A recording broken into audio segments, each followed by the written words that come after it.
comment rencontrer un homme quand vous passez plus de 35 heures au travail, que vous faites plein de choses dans votre vie, que vous occupez de votre spiritualité, que vous faites du sport, que vous voyez vos amis, que vous avez en gros un emploi du temps hyper chargé. Je vais y répondre dans cette vidéo. Il y a 4 choses qui peuvent te permettre de faire des rencontres et on va les voir tout de suite. La première des choses, c'est tout simplement toi dans ton environnement. Ok? C'est la première des choses. La deuxième des choses, on va faire 4 cases comme ça. Hop. C'est toi dans un autre environnement. Ensuite, c'est quelqu'un que tu connais, un proche, dans ton environnement. Et enfin, c'est quelqu'un dans un autre environnement. Alors, qu'est-ce que ça veut dire concrètement? Je vais vous détailler un petit peu, je vais vous donner des exemples pour chacun de ces cas de figure. Ici, par exemple, hop, vous allez avoir le travail, vous pouvez avoir le sport, vous pouvez avoir, je sais pas moi, un club de lecture ou encore une association, etc.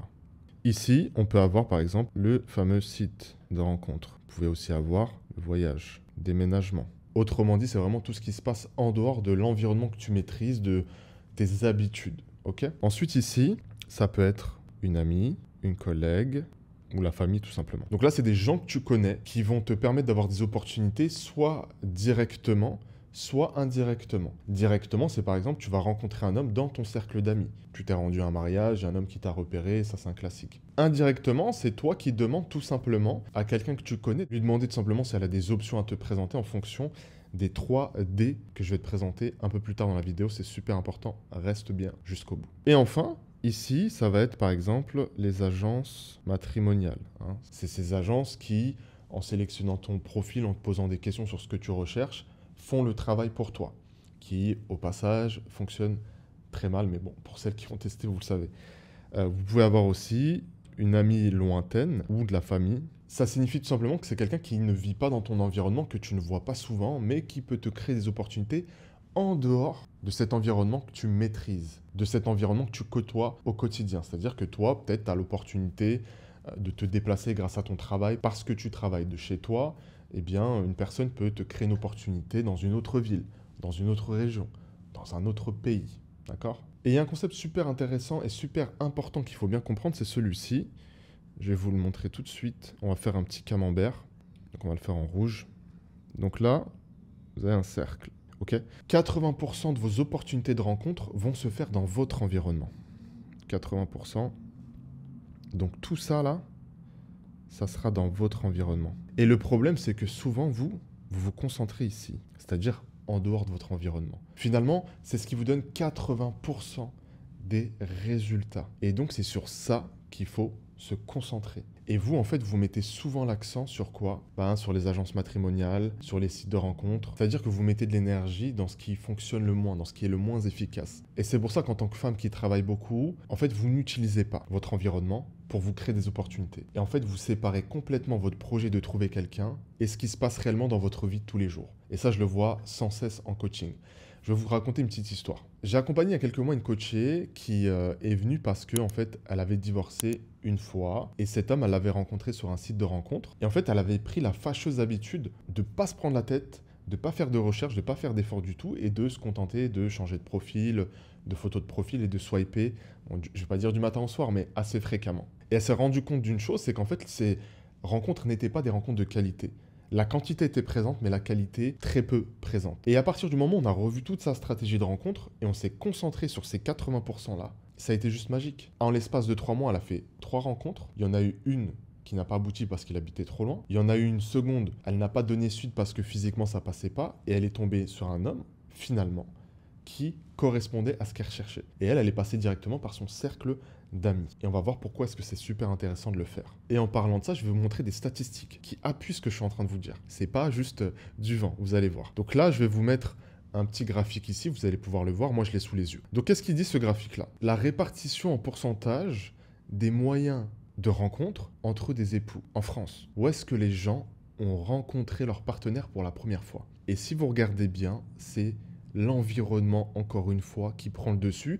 Et si on fait les comptes, on est quasiment à 80%. Il me semble qu'on est à 79%, quelque chose comme ça. Le premier, c'est le cercle amical. Ensuite, vous avez le travail. Ensuite, vous avez Internet, les applications. Ensuite, vous avez les fêtes, etc. Bon, nous, c'est pas trop ce qu'on fait, mais par exemple, ça peut être un mariage, encore une fois, dans l'environnement. Ensuite, vous avez l'école, lycée, vous avez aussi les vacances, l'université, bref. Si vous faites les calculs, vous allez vous rendre compte d'une chose incroyable, c'est que l'environnement domine à chaque fois. Même en 2024, même en 2025 et même pendant les 10 prochaines années. Pourquoi? Parce que l'environnement va vous permettre une chose, c'est de faire des rencontres de qualité parce que ce sont des personnes de confiance qui vont vous présenter des gens. C'est des personnes qui vous connaissent. D'accord? Et ça sous-entend autre chose, c'est de savoir faire le tri autour de soi parce que tous les gens qui sont autour de vous ne vous veulent pas forcément du bien. Et ça, il faut l'accepter. Et donc, le problème, c'est que vous vous concentrez souvent sur ça. Donc, les sites de rencontres, plus les réseaux sociaux. Donc, ça, vous y passez 2 à 4 heures par jour. Alors que si on se concentre sur le travail, le sport, les amis, les activités spirituelles, ça peut être la mosquée, ça peut être des cours d'arabe, etc. Les hobbies de manière générale, vous êtes facilement entre 50 à 60 heures par semaine. Donc en fait, vous passez 50 à 60 heures dans un certain environnement dont vous ne tirez pas profit. C'est ce qu'on appelle du gâchis. Et ce que je veux que vous fassiez maintenant, c'est utiliser ça. On va faire un petit entonnoir. Tout ça là, vous allez donc l'utiliser, vous allez faire passer là pour faire des rencontres. Et on va voir comment. Il faut que vous utilisiez ce que j'appelle le système des 3D. D'accord? Donc on a ici déterminer. Déterminer donc le plan d'action. Comment est-ce que je vais faire pour faire plus de rencontres, mais surtout plus de rencontres de qualité et tirer profit de cet environnement-là. Ensuite, on a donc définir. Définir précisément tes critères. Qu'est-ce que tu recherches chez un homme? Qu'est-ce que tu ne veux pas? On va se baser aussi donc sur ton expérience passée, mais aussi sur ton système de valeurs. Et enfin, le dernier D, c'est tout simplement demander. Quelles sont les personnes qui vont pouvoir t'aider réellement à atteindre ton objectif. Pour déterminer ton plan d'action, il va falloir déjà bien sûr reprendre tes intentions, qu'elles soient claires et qu'elles soient légitimes, c'est-à-dire rencontrer quelqu'un dans le but de te marier avec cette personne-là. Et tu vas réfléchir à comment est-ce que tu vas y arriver avec ton bagage actuel, avec tes connaissances actuelles. Et le but, ça va être de définir 3 étapes. D'ailleurs, dans la description de cette vidéo, je vais vous mettre un fichier qui récapitule les 3D avec une grande précision. Un fichier qui va être super précieux pour toi, qui va vraiment t'aider à passer à l'action le plus rapidement possible. Ensuite, pour définir tes critères, il va falloir comprendre ce que tu cherches réellement chez un homme, ce qui est rédhibitoire, ce qui serait pour toi l'homme idéal, tout en incorporant une certaine flexibilité. Parce que tout n'est pas figé dans le marbre. Il y a des choses sur lesquelles tu peux être plus ou moins flexible. Ça peut être la taille, la couleur des yeux, ça peut être le travail, peu importe. Ça, c'est propre à toi. Personne n'a le droit de le définir pour toi. Et enfin, le dernier D, il faut que tu te poses la question de qui pourrait t'aider, mais parmi ces gens-là, qui voudrait t'aider? Parce que tu as des copines qui pourraient en soi t'aider. Elles ont des connaissances, mais est-ce qu'elles veulent vraiment t'aider? Et ça me fait penser à une femme qu'on a accompagnée il y a très longtemps, qui me disait en fait que elle, lorsque ses copines étaient dans cette démarche-là, elle était là pour ses copines. Par contre, quand c'était son tour, personne n'était là. Personne ne voulait l'aider. Et c'est là que vous allez vous rendre compte qu'en fait, il existe réellement une jalousie, de l'envie dans vos relations amicales. Parfois que vous pensiez être vraiment pur. Et c'est dans ces moments-là, comme je le disais tout à l'heure, qu'il va falloir faire le tri et vraiment le faire sans pitié.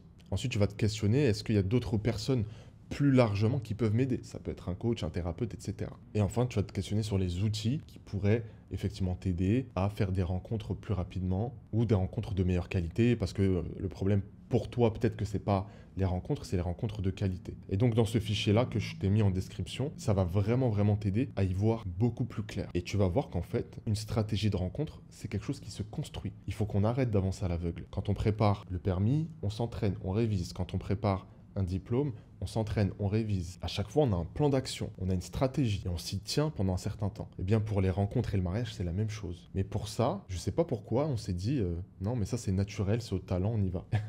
Et souvent, c'est après des erreurs et malheureusement des désillusions qu'on se dit ah bah il faut peut-être que je le fasse autrement. Moi, ce que je veux, c'est te faire gagner du temps. Parce que si aujourd'hui, tu es une femme indépendante, que tu as plus de 30 ans et que tu travailles énormément, tu n'as pas de temps à perdre avec des profils qui ne sont pas ceux que tu désires. Donc voilà, si cette vidéo t'a plu, n'hésite pas à t'abonner, récupère ton cadeau en description et puis on se dit à la prochaine, Inch'Allah. Assalamu alaikum wa rahmatullah.